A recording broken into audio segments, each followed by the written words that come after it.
ವೀಕ್ಷಕರೇ, ತಮಗೆಲ್ಲರಿಗೂ ಎನಾ story lines YouTube ಚಾನಲ್ಗೆ ಸ್ವಾಗತ. ಇವತ್ತಿನ ವಿಡಿಯೋನ ಆಂಜನೇಯನನ್ನ ನೆನೆಯುತ್ತಾ ನೋಡ್ಕೊಂಡು ಬರೋಣ ಬನ್ನಿ. ಯಾಕೆ ಆಂಜನೇಯನ ನೆನಿಬೇಕು ಅಂತ ಅನ್ಕೊಂತಿದ್ದೀರಾ? ಇವತ್ತಿನ ವಿಡಿಯೋ ವಿಶೇಷತೆ ಹನುಮ ಜನ್ಮೋತ್ಸವ. ಭಾರತದ ಧಾರ್ಮಿಕ ಹಬ್ಬಗಳಲ್ಲಿ ಹನುಮ ಜನ್ಮೋತ್ಸವವು ಅತ್ಯಂತ ಪವಿತ್ರವಾದ ಹಬ್ಬವಾಗಿದೆ.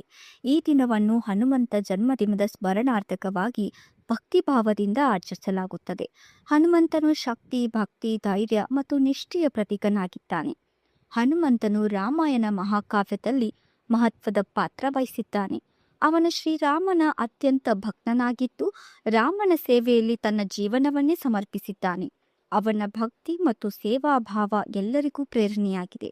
ಕರ್ನಾಟಕದಲ್ಲಿ ಹನುಮ ಜಯಂತಿಯನ್ನು ಚೈತ್ರ ಮಾಸದ ಪೂರ್ಣಿಮೆಯೆಂದು ಆಚರಿಸಲಾಗುತ್ತದೆ.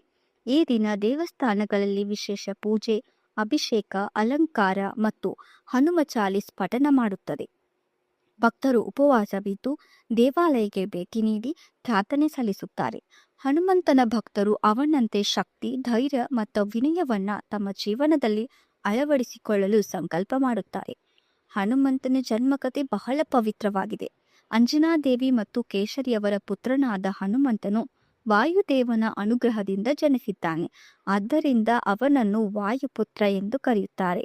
ಬಾಲ್ಯದಲ್ಲಿಯೇ ಅವನು ಅಪಾರ ಶಕ್ತಿ ಮತ್ತು ಸಾಹಸವನ್ನು ತೋರಿಸಿದ್ದಾನೆ. ಅಂಜನಾದ್ರಿ ಬೆಟ್ಟ ಕರ್ನಾಟಕದ ಕೊಪ್ಪಳ ಜಿಲ್ಲೆಯಲ್ಲಿರುವ ಒಂದು ಪವಿತ್ರ ತೀರ್ಥಕ್ಷೇತ್ರವಾಗಿದೆ. ಇದು ಹನುಮಂತನ ಜನ್ಮಸ್ಥಳವೆಂದು ನಂಬಲಾಗಿದೆ.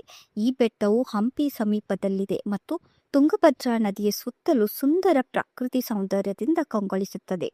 ಅಂಜನಾದ್ರಿ ಬೆಟ್ಟದ ಮೇಲೆ ಹನುಮಂತನ ದೇವಸ್ಥಾನವಿದ್ದು ಭಕ್ತರು 1000ಕ್ಕೂ ಹೆಚ್ಚು ಮೆಟ್ಟಿಲುಗಳನ್ನು ಏರಿ ದೇವರ ದರ್ಶನ ಪಡೆಯುತ್ತಾರೆ. ಹನುಮ ಜನ್ಮೋತ್ಸವದ ಸಂದರ್ಭದಲ್ಲಿ ಇಲ್ಲಿ ಭಾರೀ ಸಂಖ್ಯೆಯಲ್ಲಿ ಭಕ್ತರು ಸೇರುತ್ತಾರೆ. ವಿಶೇಷ ಪೂಜೆ, ಭಜನೆ ಮತ್ತು ಹೋಮ, ಧಾರ್ಮಿಕ ಕಾರ್ಯಕ್ರಮಗಳು ನಡೆಯುತ್ತವೆ. ಅಂಜನಾದ್ರಿಯ ಸುತ್ತಲಿನ ಪರಿಸರವು ಆಧ್ಯಾತ್ಮಿಕ ಶಾಂತಿಯನ್ನು ನೀಡುತ್ತದೆ. ಇಲ್ಲಿ ಭೇಟಿ ನೀಡಿದವರು ಭಕ್ತಿ ಮತ್ತು ಶಾಂತಿಯ ಅನುಭವವನ್ನು ಪಡೆಯುತ್ತಾರೆ. ಹನುಮ ಜನ್ಮೋತ್ಸವವು ಕೇವಲ ಹಬ್ಬವಲ್ಲ, ಅದು ನಮ್ಮ ಜೀವನಕ್ಕೆ ಮಾರ್ಗದರ್ಶನ ನೀಡುವ ಆಧ್ಯಾತ್ಮಿಕ ಹಬ್ಬವಾಗಿದೆ.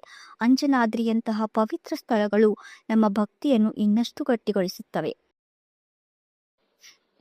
ವೀಕ್ಷಕರೇ, ಪಂಚಮುಖಿ ಆಂಜನೇಯ ಹನುಮಂತನ ಅತ್ಯಂತ ವಿಶಿಷ್ಟ ಮತ್ತು ಶಕ್ತಿಶಾಲಿ ರೂಪಗಳಲ್ಲಿ ಒಂದಾಗಿದೆ.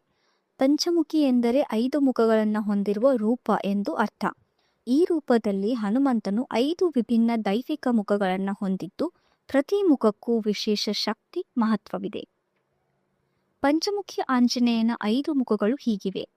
ಹನುಮಂತ ಮುಖ ಪೂರ್ವ ದಿಕ್ಕು, ಧೈರ್ಯ, ಶಕ್ತಿ ಮತ್ತು ಭಕ್ತಿಯ ಸಂಕೇತ. ದಕ್ಷಿಣ ದಿಕ್ಕಿನಲ್ಲಿ ನರಸಿಂಹ ಮುಖ, ದುಷ್ಟ ನಾಶಕ ಶಕ್ತಿ. ಪಶ್ಚಿಮ ದಿಕ್ಕಿನಲ್ಲಿ ಗರುಡ ಮುಖ, ನಾಗದೋಷ ನಿವಾರಣೆ ಮತ್ತು ರಕ್ಷಣೆ. ಉತ್ತರ ದಿಕ್ಕಿನಲ್ಲಿ ಬರಹ ಮುಖ, ಸಮೃದ್ಧಿ ಮತ್ತು ಭೂದೇವಿಯ ಕೃಪೆ. ಮೇಲ್ದಿಕ್ಕು ಹಯಗ್ರೀವ ಮುಖ, ಜ್ಞಾನ ಮತ್ತು ವಿದ್ಯೆಯ ಸಂಕೇತ. ಈ 5 ಮುಖಗಳು ಸೇರಿ ಭಕ್ತರಿಗೆ ಸಂಪೂರ್ಣ ರಕ್ಷಣೆಯನ್ನ ಮತ್ತು ಆಶೀರ್ವಾದವನ್ನ ನೀಡುತ್ತದೆ. ರಾಮಾಯಣ ಸಂಬಂಧಿತ ಕಥೆಯ ಪ್ರಕಾರ ರಾಮ ಮತ್ತು ಲಕ್ಷ್ಮಣರನ್ನ ರಕ್ಷಿಸಲು ಹನುಮಂತನು ಪಂಚಮುಖಿ ರೂಪವನ್ನು ತಾಳಿದನು. ಐರಾವಣ ಎಂಬ ರಾಕ್ಷಸನನ್ನು ಸಂಹರಿಸಲು 5 ದಿಕ್ಕುಗಳಲ್ಲಿ ಇರುವ ದೀಪಗಳನ್ನು ಒಂದೇ ಸಮಯದಲ್ಲಿ ಆರಿಸಬೇಕಾಗಿತ್ತು. ಅದಕ್ಕಾಗಿ ಹನುಮಂತನು 5 ಮುಖಗಳನ್ನು ತಾಳಿ ದೀಪಗಳನ್ನು ಆರಿಸಿ ರಾಮ ಲಕ್ಷ್ಮಣನನ್ನ ರಕ್ಷಿಸಿದನು. ಕರ್ನಾಟಕ ಮತ್ತು ಭಾರತದಲ್ಲಿನ ಅನೇಕ ಸ್ಥಳಗಳಲ್ಲಿ ಪಂಚಮುಖಿ ಆಂಜನೇಯ ದೇವಸ್ಥಾನಗಳಿವೆ. ವಿಶೇಷವಾಗಿ ಪಂಚಮುಖಿ ಆಂಜನೇಯ ದೇವಸ್ಥಾನ ಮಂತ್ರಾಲಯದ ಸಮೀಪ ಪ್ರಸಿದ್ಧ ತೀರ್ಥಕ್ಷೇತ್ರ. ಅಂಜನಾದ್ರಿ ಬೆಟ್ಟ ಹನುಮಂತನ ಜನ್ಮಸ್ಥಳವೆಂದು ನಂಬಲಾಗುತ್ತದೆ. ಈ ಸ್ಥಳಗಳಿಗೆ ಭಕ್ತರು ಭೇಟಿ ನೀಡಿ ವಿಶೇಷ ಪೂಜೆಗಳನ್ನು ಸಲ್ಲಿಸುತ್ತಾರೆ. ಹನುಮಂತನ ಆದರ್ಶಗಳನ್ನು ಅನುಸರಿಸಿ ಭಕ್ತಿ, ಶಕ್ತಿ ಮತ್ತು ಧರ್ಮವನ್ನ ಜೀವನದಲ್ಲಿ ಅಳವಡಿಸಿಕೊಂಡರೆ ನಾವು ಉತ್ತಮ ವ್ಯಕ್ತಿಗಳಾಗಬಹುದು. ವೀಕ್ಷಕರೇ, ಇದಾಗಿತ್ತು ಆಂಜನೇಯನ ಬಗ್ಗೆ ವಿಶೇಷ ವಿಡಿಯೋ. ಇವತ್ತು ಯಾರಾದರೂ ಫ್ರೀ ಆಗಿದ್ದರೆ ಆಂಜನೇಯ ದೇವಸ್ಥಾನಕ್ಕೆ ಭೇಟಿ ಮಾಡಿ, ಇಲ್ಲ ಅಂಜನಾದ್ರಿ ಬೆಟ್ಟಕ್ಕೆ ಹೋಗಿ ಆಂಜನೇಯನ ದರ್ಶನ ಪಡೆಯಿರಿ. ಈ ವಿಡಿಯೋ ಇಷ್ಟವಾದರೆ ಲೈಕ್ ಮಾಡಿ, ಕಮೆಂಟ್ ಮಾಡಿ, ಶೇರ್ ಮಾಡಿ, ತಪ್ಪದೆ ಬೆಲ್ ಐಕಾನ್ ಅನ್ನು ಪ್ರೆಸ್ ಮಾಡಿ, ಹಾಗೆಯೇ ಸಬ್ಸ್ಕ್ರೈಬ್ ಮಾಡೋದನ್ನು ಕೂಡ ಮರಿಬೇಡಿ.